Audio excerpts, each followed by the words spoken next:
మేము ఇన్‌స్టాంట్‌గా అప్పటికప్పుడు చిక్మగళూరుకి వెళ్ళి తీసుకున్న హోమ్ స్టే ఇది. యాక్చువల్లీ తేజ బుక్ చేశాడు booking.comలో.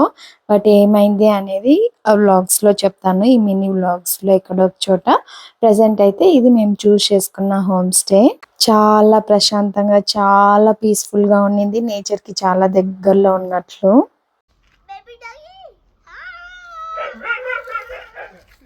చాలా గట్టిగా వచ్చింది.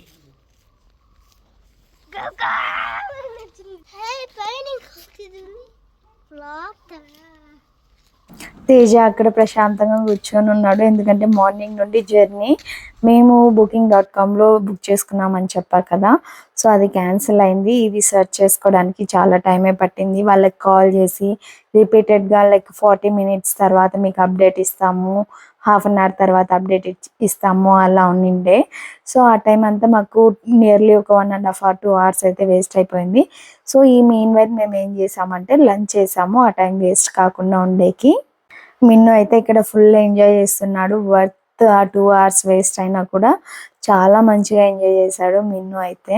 ఓపెన్ స్పేస్ ఉన్నింది అండ్ దెన్ ఫ్రీగా ఉన్నింది హోమ్ స్టే కాబట్టి.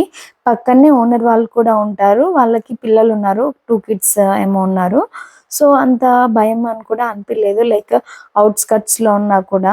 మీరు ఒకవేళ ఇలాంటివి చూస్ చేసుకోవాలంటే చాలా ప్రశాంతంగా ఉన్నవి మాత్రమే చూస్ చేసుకోండి. ట్రిప్‌కి వెళ్ళినందుకు వర్త్ అనిపిస్తది. అలా క్రౌడెడ్ ప్లేస్‌లలో వెళ్ళి ఉండేదానికంటే ఇది చాలా బెటర్. మీరు చూస్తుంటే అర్థమవుతది మిన్ను ఎంత మంచిగా ఎంజాయ్ చేస్తున్నాడు అని. మీరు నా ఈ బర్త్‌డే ట్రిప్ సిరీస్ మిస్ అవ్వకూడదు అంటే సబ్స్క్రైబ్ చేసి పెట్టేసుకోండి. Thank you for watching.